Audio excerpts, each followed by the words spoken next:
Sir मेरा question ये है, मेंस में जैसे आंसर राइटिंग होती है तो आपने डायरेक्ट एज इट इज लिखा था कि आपने अपने वर्ड्स में करके लिखा था? कि ये आप पे डिपेंड करता है कि आप किस तरीके से उसको लिखते हैं। कुछ लोग होते हैं जिनको बैरक के वर्ड्स वैसे के वैसे याद हो जाते हैं। My question is how to be consistent during this preparation. Try being around people जो आपको नेगेटिव फील ना करवाएं। एक डेली रूटीन कैसा होना चाहिए so that you don't feel demotivated? किसी कॉर्पोरेट में जॉब कर सकते थे पर नहीं किया। Bye judiciary.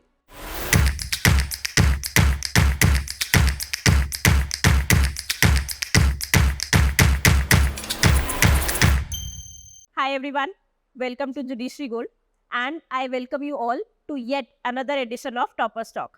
आज हमारे साथ जो कैंडिडेट हैं जिन्होंने अभी MPCJ का एग्जाम क्रैक किया है, उनका नाम है क्षितिज। क्षितिज के बारे में मैं कुछ बातें आपको बताती हूँ ताकि आप थोड़ा और मोटिवेट हो, थोड़ा और इंस्पायर हो ये एग्जाम क्रैक करने के लिए। So he started preparing right after he graduated. Graduate होने के बाद इन्होंने MP का एग्जाम दिया। लास्ट ईयर भी MP मेंस क्रैक किया था। इसके अलावा राजस्थान भी दिया, राजस्थान का भी मेंस क्वालिफाई किया और अब MP का इंटरव्यू भी क्वालिफाई कर लिया है एंड इज बिकम अ जज। Welcome Kshitij. Thank you ma'am, thank you. So सभी स्टूडेंट्स के मन में कुछ कुछ क्वेश्चन तो रहता ही है, तो शुरू से शुरू करते हैं कि प्रिपरेशन करने का सोचा कैसे। पहले तो ये बताओ, you were a brilliant student, किसी कॉर्पोरेट में जॉब कर सकते थे पर नहीं किया। Bye judiciary. मैम सबसे पहले तो मुझे ये आइडिया था कि I can not work behind a desk for long hours, तो ये एक रीज़न था। उसके अलावा ये भी था कि I had been doing internships right along, तो मैंने हर जगह एक इंटर्नशिप करी है and on the basis of that मैंने ये डिसाइड किया। मैंने फर्म में भी इंटर्न किया है, मैंने सुप्रीम कोर्ट में भी करा है, हाई कोर्ट में भी करा है, लोअर कोर्ट्स में भी करा है। सो जहाँ पे मुझे ज़्यादा पॉजिटिव लगा मैंने ये डिसाइड किया कि मुझे इस एग्ज़ाम में आना चाहिए और फिर after I graduated I starting preparing for this examination. So MP he target state था या फिर MP के अलावा कुछ और भी स्टेट्स थे जो थे कि ये वाला भी हुआ तो कर लेंगे? नहीं, प्राइमरी टारगेट मेरा हमेशा से MP ही था, but over a period of time जब एग्ज़ाम्स नहीं हो रहे थे तो उस टाइम पे मैंने दूसरे स्टेट्स का भी अटेम्प्ट किया, बट मेरा हमेशा से फोकस MP पे ही था पहले से। क्षितिज के बारे में मैं एक बात बताती हूँ। सो क्षितिज का इंटरव्यू था राजस्थान का स्केड्यूल्ड। ये राजस्थान में क्वालिफाई नहीं हुए इसलिए नहीं कि इंटरव्यू दिया और हुआ नहीं, इसलिए क्योंकि इंटरव्यू दिया ही नहीं। क्यों नहीं दिया? नेक्स्ट डे हमारा MP का मेंस था जबलपुर में। सो it was a calculated risk because मुझे ये पता था कि मेरा राजस्थान का ठीक हुआ है मेंस, इतना अच्छा नहीं हुआ है। So I would need more marks in the interview. So it was a tough decision, definitely one of I mean मैं यही कहूँगा कि आज तक मैंने लाइफ में जितने भी डिसीजंस लिए हैं उससे टफ कुछ नहीं हुआ होगा, बट अल्टीमेटली सब अच्छा हुआ होगा। अब ये क्लियर हो गया। सोचो कितना ज्यादा डिफिकल्ट है टू मेक दैट चॉइस, जहाँ पे आप एक जगह इंटरव्यू तक पहुंच चुके हो और दूसरी जगह जहाँ इंटरव्यू में जाने की तैयारी करनी है, यानी मेंस में बैठने की तैयारी करनी है। वहां पे दोनों में से एक चीज चुनना और मेंस को चुनना rather than an interview is such a difficult choice. लेकिन ये चॉइस आप तभी कर पाते हो जब आप प्रिपेयर्ड हो, जब आपको पता है कि इस बार जब मैं मेंस के लिए बैठूंगा तब मैं मेंस क्वालिफाई भी करूंगा और इंटरव्यू भी क्वालिफाई करूंगा। So all that needs is guts as well as your preparation. So how did you start preparing? कैसे शुरू की? क्या प्री और मेंस की अलग अलग से कोई तैयारी की? ये क्वेश्चन हमारे स्टूडेंट्स का काफी होता है कि प्री या मेंस अलग अलग पढ़ते भी है या नहीं पढ़ते हैं। तो सबसे पहले तो यही है कि प्रेपरेशन आप सब्जेक्ट की कर रहे हो अल्टीमेटली। सो प्री का अलग से मुझे नहीं लगता कि कोई प्रेपरेशन ऐसा होती है। You always prepare the subject, you always prepare the barrack, और जब आपका वो सब्जेक्ट प्रिपेयर हो जाएगा तो प्री के क्वेश्चन आप ऑटोमेटिकली आपसे सॉल्व हो जाएंगे। Prelims is not a big task, prelims is very easy. बस उसके अंदर ये होता है कि हमें एक राइट फ्रेम ऑफ माइंड से पेपर अटेम्प्ट करना होता है, क्योंकि जो ट्रिक क्वेश्चन आते हैं वो नॉट या कोई एक दो ऑप्शन मंथ्स का वो थोड़ा बहुत आगे पीछे कर देंगे, बट इसके अलावा प्रीलिम्स के अंदर you have the answer right in front of you. Mains के अंदर you don't have that benefit. Prelims में तो आंसर आपके सामने है, so it's very very easy. But overall अगर आप प्रिपरेशन करेंगे तो वो मेंस का ही प्रिपरेशन होगा। ट्रू। सो एक चीज आप लोगों ने भी अगर कभी प्रीवियस ईयर पेपर एनालाइज किया हो तो आप लोगों ने भी नोटिस किया हो कि MP का पैटर्न अब चेंज हो रहा है। सिलेबस नहीं बदल रहा, लेकिन अब वो क्वेश्चन के टाइप्स डिफरेंट कर रहे हैं, जिसकी वजह से पेपर का डिफिकल्टी लेवल बढ़ रहा है। तो इसके लिए कैसे प्रिपेयर किया? इसके लिए अगर मैम जैसे हम देखें तो सबसे जो इम्पोर्टेंट चीज आया है एमपी में वो यही है कि रिसेंट जजमेंट्स के ऊपर वो क्वेश्चन पूछते हैं। तो I always try to be updated on live law, क्योंकि I think that is the best resource that you have, it is free of cost, you don't have to invest anything extra. और उससे ये भी होता है कि simultaneously आप interview के लिए भी प्रिपेयर्ड होते हो, क्योंकि इस बार जो इंटरव्यू हुए थे उसके अंदर लेटेस्ट जजमेंट्स के ऊपर काफ़ी क्वेश्चन पूछे गए, मुझसे भी पूछे गए। तो if you are regularly reading live law, I think it is very helpful, not only for your preparation but also for the interviews. True true. So एक चीज हो गई कि रीसेंट केसेस के साथ करना है। जो दूसरा एक difficult part of the preparation होता है वो होता है केस लॉ याद ही कैसे रखें। तो रीसेंट वाले के लिए तो चलो लाइव लॉ है, बार बार पढ़ के आप कर सकते हो। जो लैंडमार्क केसेस है वो कैसे पढ़े? अच्छा, एक और इसी से मिलता जुलता क्वेश्चन है, और ये भी स्टूडेंट्स का ही क्वेश्चन होता है कि क्या हर आंसर में केस लॉ लिखना जरूरी होता है? नहीं, मतलब एक सेंटेंस में इसका यही जवाब है कि case laws are not important.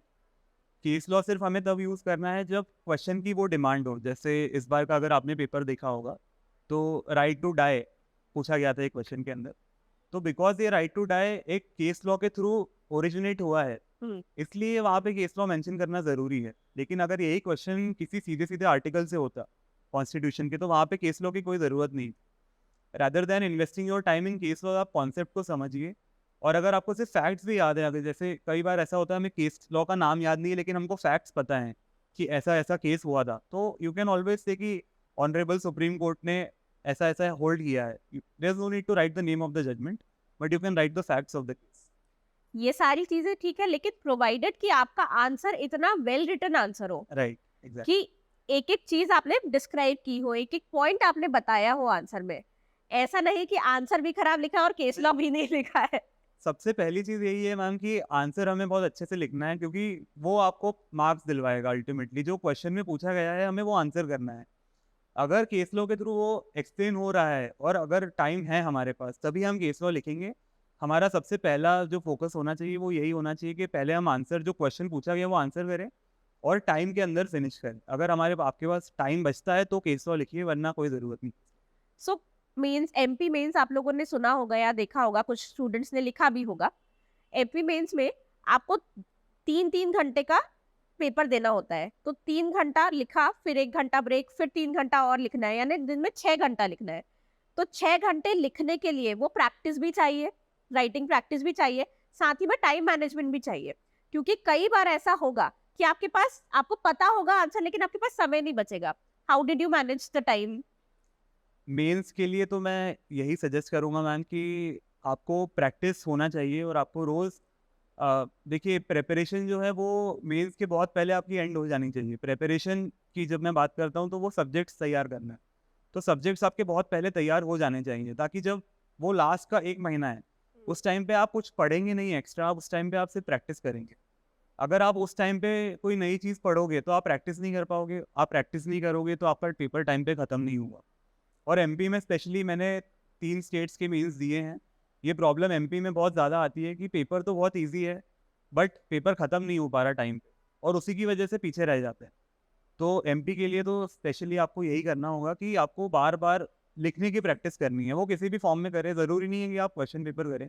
आप ऐसे लिखो, आप जजमेंट लिखो, आप पास्ट ईयर पेपर सॉल्व करो, तो पर प्रैक्टिस होनी चाहिए और 6 घंटे की होनी चाहिए। लोग ये भी करते हैं कि 3 घंटे का पेपर सॉल्व कर लिया, हो गया, आज का हमारा लिखना हो गया। वहाँ पे जाके 6 घंटे लिखना है। तो यू शुड हैव इतना कि आप एटलीस्ट 5 to 6 आवर्स दिन में लिख रहे हो, तब जाके आप वहाँ पे बिना किसी डिफ़िकल्टी के लिख तो आप लोगे। बट अगर आपको बिना किसी डिफ़िकल्टी के लिखना है तो आपको रोज़ उतनी प्रैक्टिस एटलीस्ट 1 मंथ तो करनी चाहिए। हाँ, तो यहाँ पे जब हम कह रहे हैं कि आपके सब्जेक्ट्स हो जाने चाहिए, तो हम सिर्फ लॉ सब्जेक्ट की बात नहीं कर रहे हैं। नहीं। आपका ऐसे के भी टॉपिक्स प्रिपेयर हो जाने चाहिए, आपका जजमेंट राइटिंग भी प्रिपेयर हो जाना चाहिए, आपका ट्रांसलेशन प्रेसी राइटिंग भी प्रिपेयर हो जाना चाहिए। तो लॉ कैसे पढ़ना है, लॉ की तैयारी कैसे करनी है, ये इस चीज में शायद स्टूडेंट को थोड़ी क्लैरिटी होती है। लेकिन ऐसे, ट्रांसलेशन, जजमेंट राइटिंग, ये वाले पेपर के लिए तैयारी कैसे करें, इसमें स्टूडेंट्स को डिफिकल्टी होती है। तो आपने कैसे तैयारी करी थी? सबसे पहले तो अगर हम सेकंड पेपर लें, तो जो ट्रांसलेशन वाला पार्ट है, वो बेस्ट सोर्स यही है कि आप खुद की वोकेबलरी बनाएं। रोज़ एटलीस्ट आप 5 वर्ड याद करें, 10 वर्ड याद करें, जितनी भी आपकी कैपेसिटी हो। तो जब तक एग्ज़ाम आएगा, अगर आप अभी से वो चालू करेंगे, तो आपकी वोकेबलरी इतनी हो जाएगी कि आपको एटलीस्ट 1000 वर्ड्स पता हों। और डिग्लॉट बेयर एक्ट्स अगर आपके पास हो तो बहुत अच्छी बात है, नहीं हो तो आप ऑनलाइन भी सब मटेरियल अवेलेबल है। आप कोई भी जो गवर्नमेंट वेबसाइट हाँ। होती है, वहाँ से ग्लॉसरी आप डाउनलोड कर सकते हो। और जो भी टर्म्स आपको नहीं बन रहे हैं, आप जो डे टू डे रीडिंग में, अगर आप मान लीजिए आपके पास सिर्फ इंग्लिश बेयर एक्ट्स हैं, हम्म, तो आप ये ट्राई करो कि वो पढ़ते पढ़ते आप क्या उसका हिंदी वर्ड बोल पा रहे हो। अगर नहीं बोल पा रहे हो तो you don't know it, and if you don't know it that should be in your copy. तो पहली चीज़ तो ये हो गई। सेकंड, प्रेसी राइटिंग जो है, आई थिंक वो तो सबसे इजी है। प्रेसी राइटिंग में इतना अगर आपको डिफिकल्टी लगती है तो आपको डेफिनेटली उस पर काम करना चाहिए, बट प्रेसी राइटिंग का जो मेन ऑब्जेक्टिव है वो ये है कि आप एसेंस आपको कन्वे करना है। तो यू शुड ऑलवेज, कुछ लोग ये भी करते हैं कि 3 लाइन का 1 लाइन कर दिया, वो नहीं करना है। हाँ, ठीक है, आपको जो उसका एसेंस है वो डालना है। तो you can change the words, you can, सबसे पहले तो ये मार्क करिए उसके अंदर कि कौन से इंपॉर्टेंट फैक्ट्स है जो मिस नहीं कर सकते।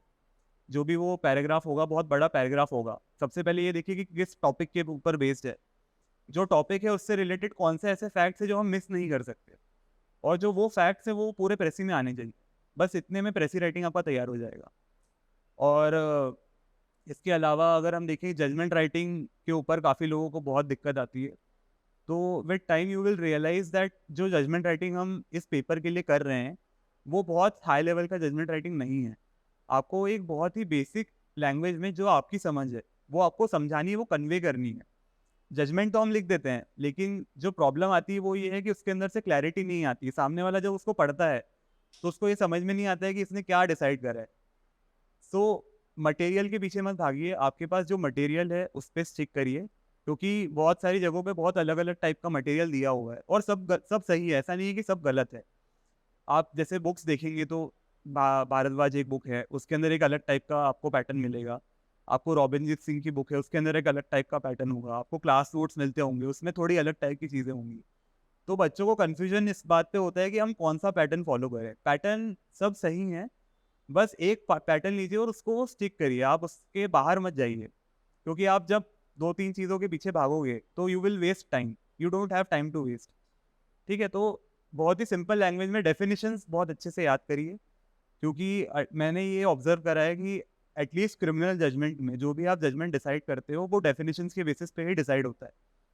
क्या ऑफेंस हुआ है या नहीं, वो आप उसके डेफिनेशन से डिकोड करोगे। अगर उसके इंग्रेडिएंट सेटिस्फाई हो गए तो ऑफेंस हुआ है, अगर एक भी उसके अंदर की इंग्रेडिएंट मिस हो रहा है तो ऑफेंस नहीं हुआ है। बस यही जजमेंट राइटिंग है। तो सबसे पहले जो बेसिक्स हैं, जो डेफिनेशंस हैं, वो बहुत अच्छे से याद करिए। और जो दूसरी चीज़ें जैसे कॉन्ट्रैक्ट की डेफिनेशंस हैं, सीपीसी के कुछ प्रोविजंस हैं, ये बहुत इंपॉर्टेंट होते हैं सिविल जजमेंट के अंदर। आप सिविल जजमेंट में बहुत दिक्कत आती है। क्रिमिनल तो हम डिसाइड कर लेते क्रिमिनल है नहीं है, हाँ, बट जो सिविल जजमेंट है उसमें दिक्कत आती है। तो सिविल जजमेंट का सिर्फ यही है, जैसे मान लीजिए प्रॉमिसरी नोट वाला है, तो उस पर आप नेगोशिएबल इंस्ट्रूमेंट्स एक्ट के सेक्शन 118 है या दूसरे जो प्रोविजन है वो यूज़ करिए। जितना आप दूसरे लॉस के थ्रू जो आपने पढ़े हैं, ऐसा नहीं कि आपने एनआईए पढ़ा नहीं है, आपने सीपीसी नहीं पढ़ा है, आपने कॉन्ट्रैक्ट नहीं पढ़ा है। अगर आप वो जो आपकी नॉलेज है अगर उसके अंदर आप दिखाओगे, जो मैंने लास्ट ईयर की मेरी कॉपीज भी मंगवाई थी, तो स्पेसिफिकली जब मैंने कोई सेक्शन यूज़ करा था कॉन्ट्रैक्ट एक्ट का, तो उन्होंने वो टिक करा हुआ था उसके अंदर। तो वो ढूंढते हैं उसके अंदर वो पॉइंट्स जो आपको मेंशन करने हैं। तो अगर आप ये सब चीज़ें उसके अंदर इंक्लूड करोगे तो आपको बहुत अच्छा होगा। और अल्टीमेटली बात वही है कि आप कितना प्रैक्टिस करते हो। आपको नॉलेज कितना ही हो, अगर आप प्रैक्टिस नहीं करोगे तो आपका पेपर अच्छा नहीं जाएगा। Knowledge is nothing without practice. तो सबसे जो इम्पोर्टेंट चीज़ है वो है प्रैक्टिस करना, क्योंकि प्रैक्टिस के थ्रू आपको ये भी पता चलेगा कि आप कहाँ गलती कर रहे हो। आपका टाइम कम बढ़ रहा है। बहुत लोगों को जजमेंट हम पढ़ लेते हैं, तैयार कर लेते हैं, बट प्रॉब्लम ये भी आती है कि जजमेंट टाइम पे खत्म नहीं हो रहा है। जजमेंट राइटिंग वाला पेपर बहुत छूटता है। हाँ, 1 घंटे के अंदर आपको जजमेंट राइटिंग कंप्लीट करनी ही है किसी भी हालत में। तो वो एक टफ टास्क है। वो तभी होगा जब आपने 10, 15, 20 जजमेंट पहले से लिखे हों। तो वो आपको रोज प्रैक्टिस करनी है। बिल्कुल। और ये वाली एक चीज तो स्टूडेंट्स को अभी भी प्रॉब्लम होती है कि जो लैंग्वेज है जजमेंट राइटिंग की, हम ट्राई करते हैं कि हमारी लैंग्वेज वो बुक की लैंग्वेज जैसी हो जिस बुक को हम रेफर कर रहे हैं। अब ये ध्यान रखो बेटा कि वो जो बुक लिखी है वो किसी रिटायर्ड जज ने लिखी है, जिसका प्रोफेशन ही यही था कि उन्हें जजमेंट ही लिखने हैं। तो उनकी जो लैंग्वेज है वो लैंग्वेज शायद आपकी लैंग्वेज ना हो, उतनी रिफाइंड लैंग्वेज में शायद आप नहीं लिख पाए। इसीलिए जजमेंट हमेशा जितनी सरल भाषा में लिख सकते हैं, इंक्लूडिंग कीवर्ड्स, उतनी सरल भाषा में लिखना चाहिए। आपको आप क्या कहना चाहते हो वो क्लियरली कन्वे होना चाहिए। Another thing is translation. Translation के लिए लीगल ट्रांसलेशन तो एक इम्पॉर्टेंट चीज है ही जो आपको ध्यान रखना चाहिए, लेकिन दूसरी चीज है कि आपको नॉर्मल हिंदी ट्रांसलेशन भी पता होना चाहिए। कई बार ऐसा होता है कि वहां एग्जाम में हम लीगल वर्ड्स याद आ गए सारे, लेकिन हिंदी वाले वर्ड्स जो आते हैं वो नहीं समझ में आते। तो उसके लिए भी आपको थोड़ी प्रैक्टिस करनी चाहिए। Reading 1 article a day will suffice that. Definitely. इससे ज्यादा करने की जरूरत नहीं, लेकिन ये तो करना ही चाहिए आई थिंक। ये हो गया प्री, ये हो गया मेंस। मुझे ये बताओ क्षितिज कि तुम्हारा फेवरेट सब्जेक्ट क्या था इन लॉ? फेवरेट सब्जेक्ट्स अगर मैं कहूँ तो मेरे लोकल लॉज ही थे, क्योंकि मुझे MPLRC बहुत अच्छे से याद था और उस पर मेरी कमांड भी बहुत अच्छी थी, जो काफ़ी लोगों को दिक्कत भी आती है उसके अंदर। ये कोई नहीं कहता local law. I would say कि LRC मेरा फेवरेट सब्जेक्ट था, क्योंकि वो नया था। ये CPC एविडेंस वगैरह हम सब कॉलेज में भी पढ़े हैं, पहले भी पढ़े हैं, बट ये नई चीज़ थी, इसलिए मुझे काफ़ी इंटरेस्टिंग लगती थी LRC। सो तुम्हारा इंक्लिनेशन सिविल की तरफ ज्यादा है? सिविल एज तो कोई नहीं था, बट हाँ we can say because it was a tougher part. So मुझे हमेशा चैलेंजेस अच्छे लगे हैं, क्योंकि when you are attempting something which is challenging तो you get the best out of you. So in that regard I like civil more, because criminal was हो जाएगा मुझे हमेशा पता था, बट सिविल के ऊपर मुझे थोड़ा ध्यान देना पड़ता था कि इसको मुझे और अच्छे से करना है, तो इसलिए सिविल को मैं कहूँ। हाँ। So now coming to interview preparation. Interview में क्या चीजें जजेस ऑब्जर्व करते हैं? एक पहली क्वेश्चन तो ये है। उसका फॉलोअप क्वेश्चन ये है कि आप कितने ज्यादा क्वेश्चन नहीं आंसर कर पाए, क्या इससे फर्क पड़ता है? सबसे पहली बात तो ये कि जो मेन चीज़ वो ऑब्जर्व कर रहे हैं वो आपकी पर्सनालिटी कर रहे हैं, कि आप प्रेशर में कैसे सिचुएशन हैंडल करते हैं। और ये बात पर्सनली मेरे कुछ फ्रेंड्स हैं, उन्होंने जब वो when they made it to the academy, they asked a few जजेस जो इंटरव्यू ले रहे थे उनका, तो उन्होंने पर्सनली उनको ये कहा भी है कि हम ये नहीं देख रहे थे कि आपके पास कितने नॉलेज है, हम सिर्फ ये देख रहे थे कि आप जब आगे जाके कोर्ट संभालेंगे तो आपके सामने बहुत टाइप्स के लॉयर्स आएंगे और वो बहुत सारी चीज़ें आपसे कहेंगे, तो आप उस सिचुएशन को कैसे हैंडल करते हो। Because you have pass the mains exam, this means that you are knowledgeable. आपके पास उतना नॉलेज है जितना एक लो लेवल जो जुडिशरी है, गौर जुडिशरी, उसके अंदर एक जज को जितना नॉलेज चाहिए उतना है आपके पास। बस आपकी पर्सनालिटी कैसी है, under pressure do you buckle. तो if you are able to control yourself तो आपके इंटरव्यू में कोई दिक्कत आएगी नहीं। आपको लगेगा, देखिए हम कितना भी इंटरव्यू के लिए प्रिपेयर कर ले, इंटरव्यू एक ऐसी चीज़ है जो कभी भी एज प्लान नहीं जाती है। प्रीलिम्स जा सकता है, मेंस जा सकता है, क्योंकि वहाँ पे सिर्फ आपको लिखना है, आपके आगे आपको कोई क्वेश्चन नहीं कर रहा वहाँ पे। बट इंटरव्यू में जब आपको क्रॉस क्वेश्चनिंग होगी, जब आप कुछ बोलोगे और लोग सामने से ये कहेंगे कि नहीं ये तो आप गलत कह रहे हो, आपको पता ही नहीं आप क्या कह रहे हो, जबकि हो सकता है आप सही कह रहे हो। They are just trying to check that whether you are confident in what you are saying और नॉट। तो वहाँ पे तब थोड़ा हमें ऐसा लगता है, तो बी काम, बी कंपोज। और इस मान लीजिए आपसे 10 सवाल पूछे, उसके अंदर आपको 7 नहीं बने, कोई दिक्कत नहीं, बट अगर उसमें से आपने एक आंसर भी इतना अच्छा दे दिया जो उनको अच्छा लग गया, तो आपका इंटरव्यू सक्सेसफुल है।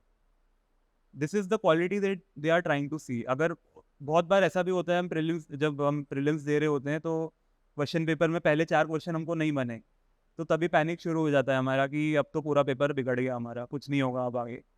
So this is not something, क्योंकि वो 150 मार्क्स में से आपको अल्टीमेटली लाना है, तो उसके अंदर आपको ओवरऑल, वैसे ही इंटरव्यू के अंदर आपसे अगर 15 क्वेश्चन पूछे गए हैं, अगर उसके अंदर आप 2, 3, 4 सवाल भी बहुत अच्छे से देते हैं जिसके ऊपर आप कॉन्फिडेंट है, तो आप बहुत अच्छे से उसको कर पाएंगे सॉल्व।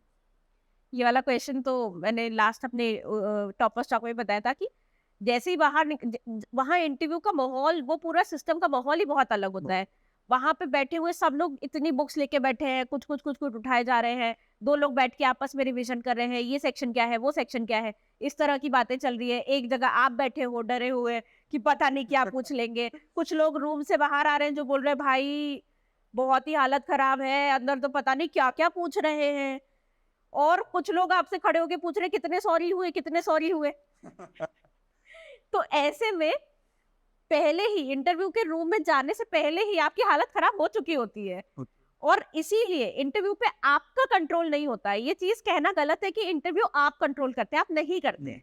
आप वैसे भी बहुत ही डरे हुए जाते हो इंटरव्यू रूम में या फिर एंग्शियस जाते हो।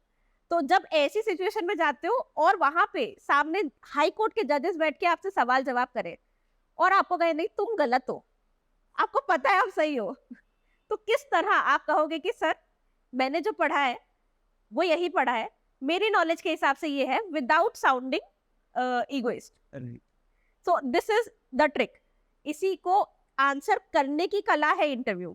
इसके लिए प्रिपरेशन करी थी अलग से क्षितिज? हाँ, मैंने डेफिनेटली ये करा था कि मैंने लास्ट टाइम मैं आपके यहाँ इंटरव्यू सेशंस भी मैं ले रहा था।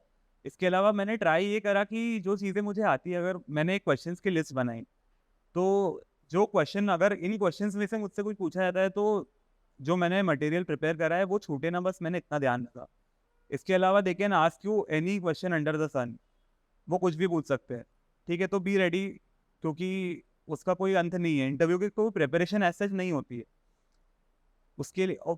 The only trick is that you need to be honest. अगर आप ये सोच रहे हो कि उन्होंने ऐसा क्वेश्चन पूछा तो मैं ऐसा बोल दूंगा, जबकि वो है नहीं, तो आपके सामने जो लोग बैठे हैं वहाँ पे इंटरव्यू ले रहे हैं, उनका एक्सपीरियंस बहुत ज़्यादा है। हाँ, जितनी हमारी एज नहीं है उससे ज़्यादा वो कोर्ट में बैठ चुके हैं, ठीक है? तो आप उनको चीट नहीं कर सकते। सो बी ऑनेस्ट। अगर आपको कोई चीज़ नहीं आती है तो आप उनको हम्बली पोलाइटली मना कर सकते हो, क्योंकि ऐसा ज़रूरी नहीं है कि उनको भी कोई चीज़ें पता हो सकता है कि उनको भी कोई चीज़ें नहीं पता हो। So if you are telling something new, जो हो सकता है उनको गलत पता हो, तो be firm with your answer but be polite. Being polite is very very important in the interview. मेरा लास्ट क्वेश्चन, नहीं सेकंड लास्ट क्वेश्चन, एक क्वेश्चन ये है कि हर एस्पिरेंट को लगता है कि तैयारी करनी है तो फिर कुछ रिक्वायर्ड चीजें तो होनी ही चाहिए, कुछ बुक्स होनी चाहिए, नोटबुक्स होनी चाहिए, एक टूल किट की बात कर रही हूँ मैं बेसिकली। तो क्या टूल किट, क्या ऐसे एसेंशियल होने ही चाहिए जो आपको आपकी तैयारी से पहले ही आपके पास होने चाहिए? मैम, इसका तो एटलीस्ट मेरे पर्सपेक्टिव में मैं सिर्फ यही कह सकता हूँ कि I always relied on my bare acts. For MP bare acts ही सब कुछ है, उसके बाहर पेपर नहीं जाएगा, कितना भी आप देख लो। कभी कभी ऐसा होता है कि जजमेंट राइटिंग के अंदर ऐसा कोई क्वेश्चन आ सकता है, हाँ। जो आपने, जैसे इस टाइम ईजमेंट का क्वेश्चन आया था, तो वो हो सकता है कि आपने थोड़ा ना पढ़ा हो, बट ऐसा कोई क्वेश्चन नहीं आएगा जिसको आप सॉल्व नहीं कर पाओगे without the help of bear acts. और बाकी स्टेट्स में भी जहाँ भी मैंने प्रीलिम्स मीन्स वगैरह सब दिया है, तो I have only relied upon the bare acts. उससे आप सब कुछ, नोट्स के सेंस में आप ये कर सकते हैं कि आप एक डिफरेंसेस जो होते हैं, जो रेगुलरली पूछे जाते हैं, वो उसका आप नोट करके रखो कि इस सब्जेक्ट के अंदर ये डिफरेंसेस हैं। जैसे डिक्री और ऑर्डर के बीच में आता है कभी कभी, दूसरे लीज और लाइसेंस के बीच में बहुत बार पूछा गया है। तो ये कुछ डिफरेंसेस हैं, हर एक्ट के आपके वो तैयार होने चाहिए, डेफिनेशंस बहुत अच्छे से तैयार होनी चाहिए। बाकी इसके अलावा आई डोंट थिंक मैंने कभी बुक रेफर करी है, क्योंकि बुक सिर्फ मैंने एक रेफर करी है टीपीए के लिए, क्योंकि टीपीए के अंदर कुछ ऐसे कॉन्सेप्ट्स हैं जो आप बेयर एक्ट से नहीं समझ सकते। जो Doctrines डॉक्ट्राइंस भी है, बहुत बहुत सारे डॉक्ट्राइंस हैं, उनको समझने के लिए आपको एक बुक लगेगी, तो उसके लिए मैंने आर के सिन्हा रेफ़र की थी। इसके अलावा मैंने ना कॉलेज टाइम में और ना अभी जुडिशरी की प्रिपरेशन में एक भी बुक मैंने कोई रेफ़र नहीं करी, क्योंकि आपके पास इतना टाइम ही नहीं है कि आप इतना सारा लिख सको। अगर आप, मैं अपनी आंसर शीट की बात करूँ तो मैंने मुश्किल से 4 नंबर का जो क्वेश्चन होगा, उसमें 1 पेज का आंसर लिखा हुआ, 1 से 1.5 page, and I am just talking about 1 side. So that is enough if you know that what you need to answer, that is enough। इससे ज़्यादा आपको टाइम भी नहीं मिलेगा। अगर आप सोचते हो कि मैंने सब पढ़ लिया है और मैं बहुत लंबा आंसर लिखूंगा, वो पॉसिबल ही नहीं है, क्योंकि आपको मुश्किल से 15 मिनट मिल रहे हैं एक क्वेश्चन अटेम्प्ट करने के लिए। 8 नंबर का, 4 नंबर का है, उसके लिए 7.5 मिनट आपको मिलेंगे अटेम्प्ट करने। उसके अंदर आपको आंसर मन में फ्रेम भी करना है, लिखना भी है, आपको उसको चेक भी करना है। So it is not possible कि आप सब कुछ लिख दो। सो जो बेसिक्स हैं वो आने चाहिए, बेसिक्स जो है वो बेरेक्ट में दिया हो, उसके अलावा आपको किसी थर्ड बुक की ज़रूरत नहीं है। ठीक। लास्ट क्वेश्चन ये, how did life change after clearing judiciary? I am feeling, मतलब रिलीव्ड बहुत लग रहा है, अच्छा लग रहा है। सो द लाइफ एक बहुत सडन टर्न है। बहुत पहले टाइम नहीं होता था, टाइम ही नहीं मिलता था पहले, कि मैं अगर कुछ करना चाहता हूँ तो हो सकता है उसके लिए टाइम नहीं मिलता था, बट अब टाइम ही टाइम है। अब ये समझ में नहीं आ रहा कि क्या करें, तो it does about 2-3 months of enjoyment, but I think the best part is that the people who are supported me, मेरे पेरेंट्स हुए या मेरे मेंटर्स हुए, आई थिंक दे, जब वो प्राउड होते हैं आपके काम से, तो I think that is the biggest achievement that we can have. So in that regard, I'm very happy. True. So students, if you have any question to ask to Kshitij, you can ask now. हाँ Prachi. Sir मेरा question ये है, mains में जैसे answer writing होती है तो आपने बेरेक्ट एज इट इज लिखा था कि आपने अपने वर्ड्स में करके लिखा था? बिकॉज ये कंफ्यूजन रहता है, बहुत लोग बोलते हैं कि बेरेक्ट एज इट इज लिखो और बहुत बोलते हैं उसका इंटरप्रिटेशन लिखो. तो मेरा क्वेश्चन ये है कि व्हाट वाज योर चॉइस? देखिए, ये आप पे डिपेंड करता है कि आप किस तरीके से उसको लिखते हैं. कुछ लोग होते हैं जिनको बेरेक्ट के वर्ड्स वैसे के वैसे याद हो जाते हैं. मैं उनमें से एक हूँ, तो मुझे काफ़ी सारी चीज़ें याद रहती हैं वैसे की वैसे, तो आई यूज़ दैट. किसी को नहीं रहता है. ऐसे बहुत सारे मेरे फ्रेंड्स हैं जिनको बेरेक्ट याद नहीं होता है और वो भी बहुत अच्छे मार्क्स से वो सिलेक्ट हुए हैं, तो इससे कोई फ़र्क नहीं पड़ता है. बट द पॉइंट इज़ कि अगर आपको बेरेक्ट याद होती है तो आपको वो यूज़ इसलिए करनी चाहिए क्योंकि उससे आपका टाइम बचता है. देखिए, अगर आप किसी चीज़ को अपने इंटरप्रिटेशन से लिख रहे हो और अगर वही चीज़ बेरेक्ट में लिखी हुई है, तो आई कैन गारंटी दिस कि जो बेरेक्ट में लिखा है वो छोटा होगा. राइट. ठीक है, तो यू आर सेविंग टाइम. अगर आप बेरेक्ट की टर्मिनोलॉजी यूज़ कर रहे हो, तो अगर आपका 1 मिनट भी बचता है तो you can use that 1 minute in writing another answer. So this is why it is suggested that you use Berak terminology so that you can save time. Secondly, you cannot go wrong with Berak's. अगर Berak में कोई चीज़ दी हुई है, अगर आपने वो लिखी है, तो this cannot be wrong. पर अगर आप अपना interpretation लिख के कुछ लिख रहे हो, तो maybe that is not what is being asked in the question. So this is why it is suggested that you write what is given in the Berak, but it is not absolutely essential. Thank you. Any other question? Congratulations, sir.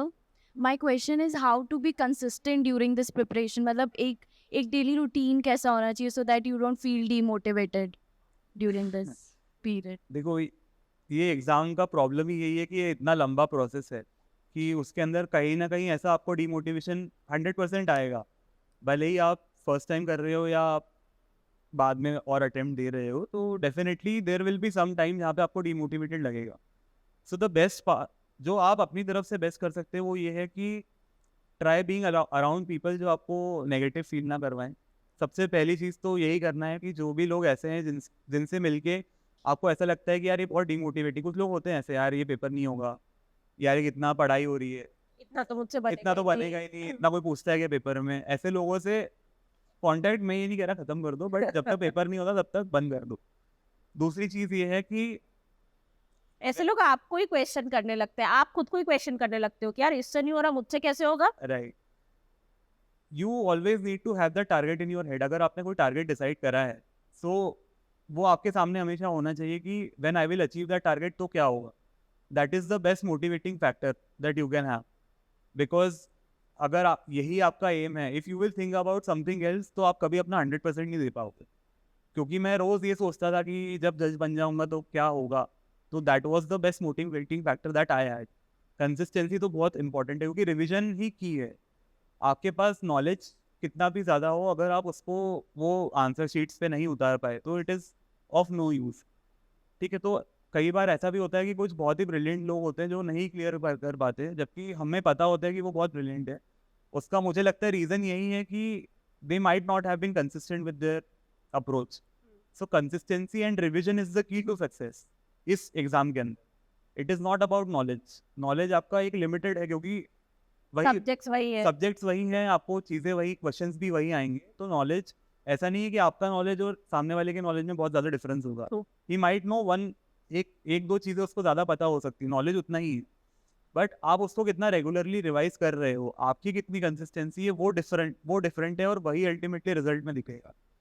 सो आपको रोज़ आपको target बनाने हैं और आपको वो complete करने हैं. आप मिस नहीं कर सकते. You don't have that luxury.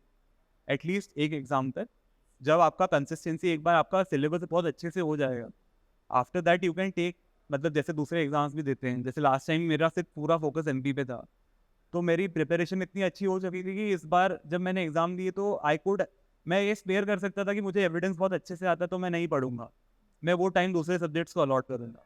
जब मैंने राजस्थान का एग्ज़ाम दिया तो देर वर 7 आई थिंक 8 सब्जेक्ट्स जो एक्स्ट्रा थे, तो उस टाइम पे मैंने ना कॉन्स्टिट्यूशन पढ़ा ना मैंने एविडेंस पढ़ा, बिकॉज इनके ऊपर मेरी ग्रिप अच्छी हो चुकी थी. पर उसके लिए आपको वो कंसिस्टेंसी पहले से मेंटेन करके रखनी पड़ेगी. जब आप अच्छे से आपको ये पता होगा कि इसमें से कुछ भी पूछ ले मैं तो आंसर कर दूंगा, आप तभी वो लग्जरी अफोर्ड कर सकते हैं कि आप स्किप कर दो, दूसरी चीज़ें पढ़ लो।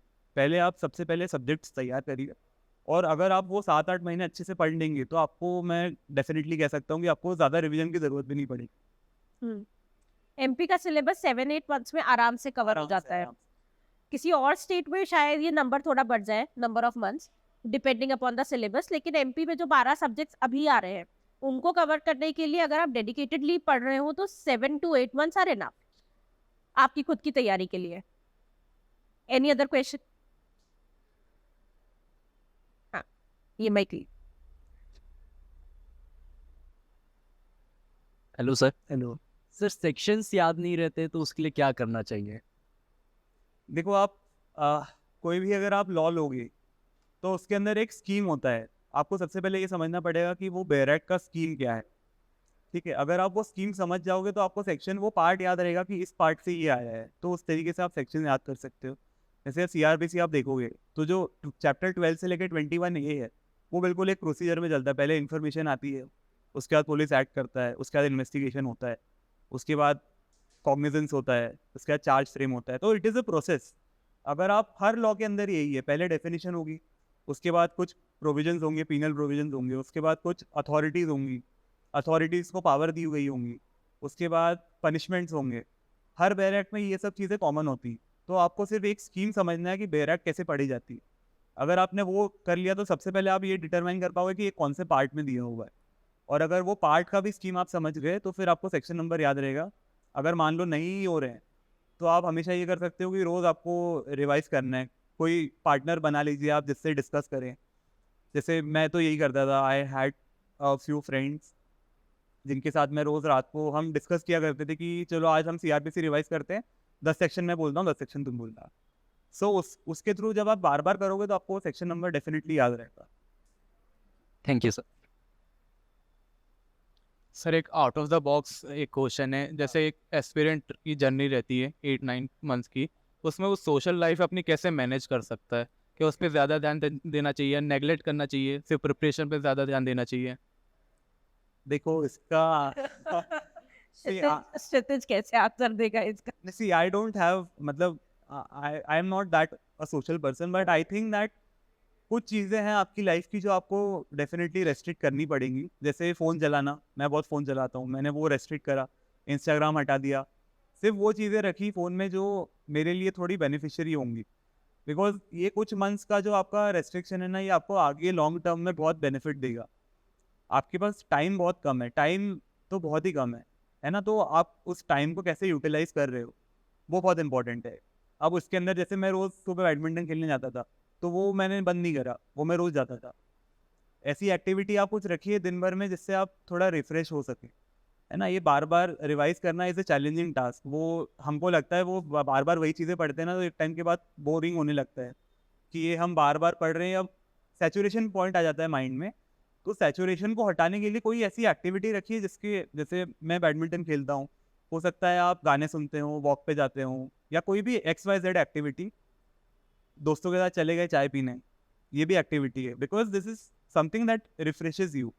सो एक एक्टिविटी ऐसी कोई रखिए, बट कुछ जो सोशल मीडिया है, सोशल मीडिया से दूर रहिए। वो ना आपको इन्फॉर्मेशन देगा, ना आपको हेल्प करेगा, it will only waste your time. और एक बार हम रील ऊपर करने लग जाते तो वो उसका अंत ही नहीं है कोई। तो इसको थोड़ा कंट्रोल करना। पूरा इंस्टाग्राम खत्म हो जाता है, रील्स खत्म नहीं होती। Thank you sir. Any other question? Anand. Congratulation sir. Sir मेरा ये डाउट था कि जो ऐसे राइटिंग होता है, तो आपने ऐसे राइटिंग की प्रिपरेशन कैसे करी थी? और एक जब टॉपिक आता है तो मतलब हमें कितना लिखना चाहिए? क्योंकि 50 मार्क्स का आता है तो बहुत बहुत होते हैं 50 मार्क्स, तो अपन को कितना लिखना चाहिए, क्या लिखना चाहिए, तो उसके बारे में। देखो ऐसे राइटिंग का एक सिंपल कॉन्सेप्ट ये है कि एक, और आंसर राइटिंग में भी और ऐसे राइटिंग में दोनों का ये मैं बता रहा हूँ आपको, कि एक पैटर्न होना चाहिए जो आपको फॉलो करना है। तो I had a very strict pattern, वो उससे मैं डेविएट नहीं करूँगा। अगर मुझे आर्टिकल, अब वो ऐसे राइटिंग, उसको article writing is the name of the question. So in article writing you have to give headings, you have to give suggestion, you have to give conclusion, advantage disadvantage, बहुत सारी चीज़ें होती हैं। Article और ऐसे में यही फ़र्क होता है। है ना? तो मैंने ये डिसाइड कर लिया कि मैं शुरू करूँगा इंट्रोडक्शन से, उसके बाद मैं हिस्टोरिकल बैकग्राउंड दूंगा, कुछ चीज़ें जो लॉ में, जैसे मैरिटल रेप इस बार आया था तो क्या लीगल प्रोविजन है वो मेंशन करूँगा, मेरिट्स, डीमेरिट्स, सजेशन, कंक्लूजन, ये मेरी फिक्स हेडिंग थी। अगर मैं कोई भी ऐसे लिखूंगा ये सब चीज़ें उसमें होंगी। अब इसको मैं कैसे प्रिपेयर करता था कि मैं यूट्यूब पे वीडियोस देखता था, जैसे दृष्टि आईएएस का प्लेटफॉर्म है, जुडिशरी गोल्ड का प्लेटफॉर्म है, तो कोई भी अगर कोई नया इवेंट हो रहा है जिसके ऊपर कोई भी आपके पास वीडियो अवेलेबल है, उसके अंदर ही बहुत डिटेल में डिस्कस करा हुआ होता है, उसके पॉइंटर्स बनाता था। तो आप ऐसे मान लीजिए कि एक कॉपी के अंदर अगर मैंने एक पेज के अंदर भी वो पॉइंटर्स लिख लिए, तो मेरे पास 100 ऐसे तो ऐसे ही पड़े हुए हैं। उसको कैसे एक्सपैंड करना है, उसको कैसे वो लिखना है, वो मुझे आता है। मुझे सिर्फ ज़रूरत है तो मुझे उन पॉइंटर्स की, अगर हिस्टोरिकल बैकग्राउंड है तो क्या हिस्ट्री है वो मुझे पता होनी चाहिए, उसको मैं एक्सप्लेन कर दूंगा अपने हिसाब से। तो कब आया, किसने लाया, ये सब चीज़ें एक एक शॉर्ट शॉर्ट बुलेट पॉइंट्स में मैंने वो नोट करी। उसके मेरिट्स, डीमेरिट्स, कोई सजेशन अपनी तरफ से दे सकते हैं, ये सारी चीज़ें बुलेट पॉइंट्स में, और एग्ज़ाम में जाने से पहले उसको रिवाइज कर लिया। तो और फिर जब आप प्रैक्टिस करते हो, जैसे कि मैंने कहा लास्ट मंथ में मैंने रोज़ एक ऐसे लिखा। ये मेरा रोज़ का रूटीन था कि मैं सुबह जब उठता था तो सबसे पहले मैं रिवाइज करता था क्या, तो जो वो वर्ड्स वाली कॉपी थी, जो ग्लॉसरी मैंने बनाई थी, उसको मैं रोज़ रिवाइज करता था सुबह। उसके बाद मैं एक सिविल जजमेंट लिखता था, एक क्रिमिनल जजमेंट लिखता था, एक पेपर सॉल्व करता था, एक ऐसे लिखता था। तो इससे हुआ ये कि राइटिंग प्रैक्टिस भी हो गई, टाइम लगा के करता था, तो टाइम के अंदर आपका टाइम मैनेजमेंट भी दिख रहा है कि मैं कितनी देर में जजमेंट कंप्लीट कर पा रहा हूँ। आप जो घर पे 1 घंटे में कर रहे हैं वो एग्ज़ाम हॉल में 1.25 घंटे में ख़त्म होगा, क्योंकि वहाँ पे बहुत प्रेशर होता है। आपको ये डर होता है कि ये गलत हो जाएगा तो क्या होगा, कटिंग बहुत बार होती है। घर पे ये प्रेशर नहीं है, घर पे आप कुछ भी कर सकते हैं। एग्ज़ाम हॉल के अंदर जो आपको अभी 1 घंटा लग रहा है वहाँ पे 1.25 घंटा लगेगा। तो उस हिसाब से मैंने अपना टाइम एडजस्ट करके रखा हुआ था। सो इस तरीके से आप ऐसे प्रिपेयर कर सकते हैं। ऐसे के लिए यही चीज़ है कि आपको सिर्फ पॉइंटर्स पता होने चाहिए और एक फिक्स पैटर्न रखिए, उसमें चेंज मत करिए। इस तरीके से सर आप वन ऐसे मोर क्वेश्चन कि आप आपके आंसर का फॉर्मेट क्या होता था, मतलब आप किस तरीके से आंसर लिखते थे किसी। आंसर का जनरल फॉर्मेट वही है कि एक इंट्रोडक्शन आपको देना है। मेरा यही था कि 2 लाइन का इंट्रोडक्शन में देता था हमेशा, कि सबसे पहले और इंट्रोडक्शन में एक ही चीज़ लिखता था कि ये इस सेक्शन में दिया हुआ है और इससे रिलेटेड है। अगर कोई करंट इवेंट है तो मैं भी वो भी उस लाइन में मेंशन कर देता था, क्योंकि ये रिसेंटली क्यों, जैसे डिफ़ॉल्ट बिल का क्वेश्चन आया था इस बार सीआरपीसी का, सीआरपीसी में आया था, डिफ़ॉल्ट बिल के ऊपर क्वेश्चन था, तो जो वो केस लॉ था वो मैंने पहली लाइन में इंट्रोडक्शन में दे दिया था कि इस केस लॉ की वजह से ये आया है अभी रिसेंट इन न्यूज़। उसके बाद आपको एसेंशियल इंग्रेडिएंट्स लिखने हैं, जो भी क्वेश्चन में पूछा गया है। एमपी का जो पैटर्न है वो इसलिए ईजी है क्योंकि आपको क्वेश्चन में ही दिया गया है, उसके 3-4 पार्ट होते हैं। जैसे 8 नंबर का क्वेश्चन है तो उसमें 3-4 क्वेश्चन पूछे हुए हैं, उन्हीं क्वेश्चन की हेडिंग में बना देता था।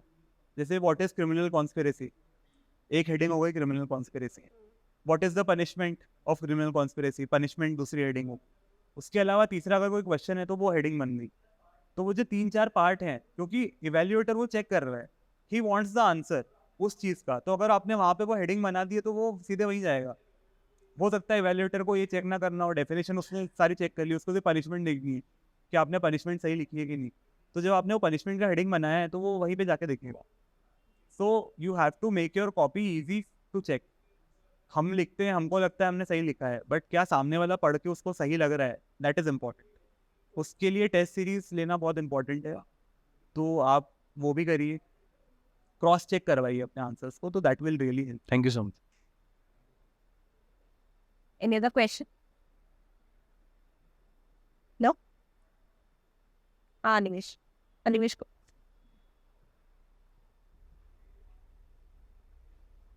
सर मेरा क्वेश्चन ये था कि जो इसमें जो प्रिलिम्स होता है प्री, इसमें 20 मार्क्स से जीके आता है। मैंने लोगों से जितना बात करा तो लोग कहते हैं जो प्रीवियस ईयर के पेपर है आप वही क्वेश्चन लगा लो तो वही रिपीट होते हैं। क्या ऐसा होता है? क्या हमें कुछ एडिशनल कुछ और भी पढ़ना चाहिए जीके पे? इस बार तो ऐसा नहीं।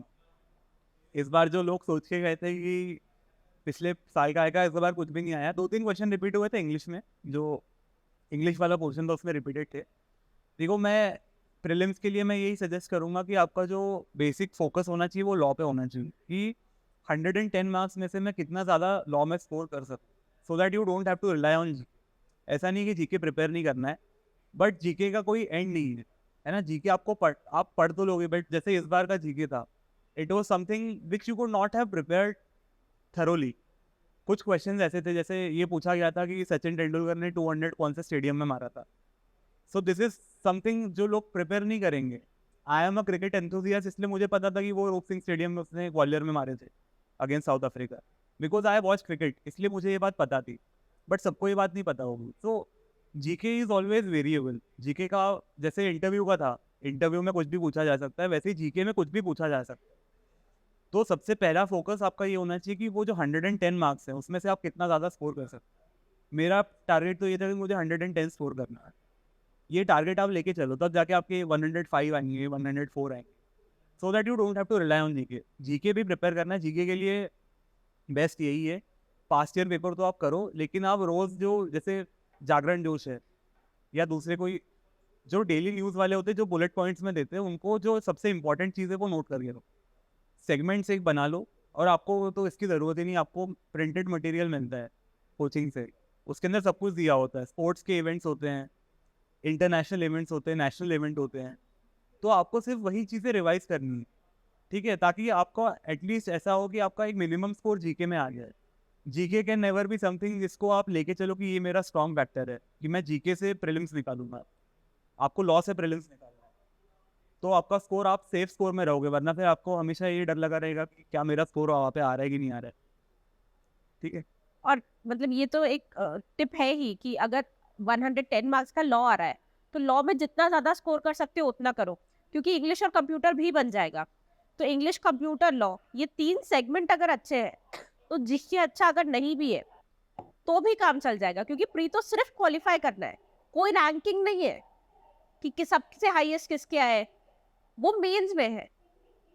तो इसीलिए प्री क्वालिफाई करना है। और जीके अगर वीक पार्ट है, अगर अच्छा है तो फिर तो बहुत ही अच्छी बात है, एडिशनल नॉलेज तो कभी व्यर्थ नहीं जाती। लेकिन अगर अच्छा नहीं भी है तो बाकी 3 सेगमेंट्स में वर्क करो, बाकी 3 सेगमेंट्स में जितने ज्यादा स्कोर कर सको उतने करो। इंग्लिश और कंप्यूटर में बिल्कुल नहीं मार्क्स खराब होने चाहिए, 10 में से 10 आना ही चाहिए। ये आपका टारगेट होना चाहिए। इस बार जब मैंने प्रीलिम्स दिया था तो मैं बहुत ही, मतलब वो फेज ऐसा था कि उस टाइम पे बिल्कुल टाइम ही नहीं था। 26 अप्रैल को हमारा लास्ट एग्जाम का रिजल्ट आया था, 30 अप्रैल को राजस्थान का मेंस था, और 6 तारीख को उसके 4 दिन बाद हमारा प्रीलिम्स था। सो उस टाइम बिल्कुल तैयारी करने की, मतलब हमारे पास टाइम ही नहीं था बिल्कुल, कि हम या तो हम राजस्थान का छोड़ देते या एमपी का छोड़ देते, ऐसा वो सिचुएशन चल रही थी उस टाइम। तो उस टाइम पे फिर मैंने जीके पे ही फोकस करा। ऐसा नहीं कि मैंने जीके नहीं पढ़ा, जो वो 4 दिन मेरे पास थे, मुझे पता था मुझे कॉन्स्टिट्यूशन आता है, एविडेंस आता है, आईपीसी, सीआरपीसी, ये सब आता है। तो मैंने उस टाइम पे ये सब्जेक्ट नहीं पढ़े, उस टाइम पे मैंने जीके पढ़ा, क्योंकि मुझे पता था कि ये जीके है जो मुझे ट्रबल कर सकता है अल्टीमेटली। तो जीके पढ़ना है, बट मैं सिर्फ ये कह रहा हूँ कि जो आप रिलाई कर रहे हो जिस चीज़ पे, वो लॉ होनी चाहिए, वो आपका स्ट्रॉन्ग पॉइंट होना चाहिए। जीके के लिए आप डेली जो करंट अफेयर्स हैं उनको मार्क करिए, अपना खुद का नोट बनाइए, उसको रिवाइज करिए। रिवीजन ही करेंगे तो सही हो जाएगा एटलीस्ट एमपी के अंदर, क्योंकि एमपी का जो जीके है, एमपी स्पेसिफिक जीके है, वो चेंज नहीं होगा, है ना। जो करंट इवेंट्स हैं, नेशनल इवेंट है, इंटरनेशनल इवेंट है, वो चेंज होते रहते हैं, बट एमपी के जीके के ऊपर कमांड बहुत अच्छी होनी चाहिए। Local GK, local GK is very very important, क्योंकि वो चेंज नहीं होने वाला है। रिवर्स के नाम चेंज नहीं होंगे, जो वाइल्ड लाइफ सेंचुरीज है वो सब चेंज नहीं होगा। तो ये सब पता होना चाहिए। This can be asked to you in the interview as well. आप किसी पर्टिकुलर एरिया से बिलोंग करते हैं तो वहाँ की स्पेशलिटी भी आपको पता होनी चाहिए। सो इस तरीके से आप जीके प्रिपेयर करिए ताकि वो आपको आगे भी हेल्प करे इंटरव्यू में।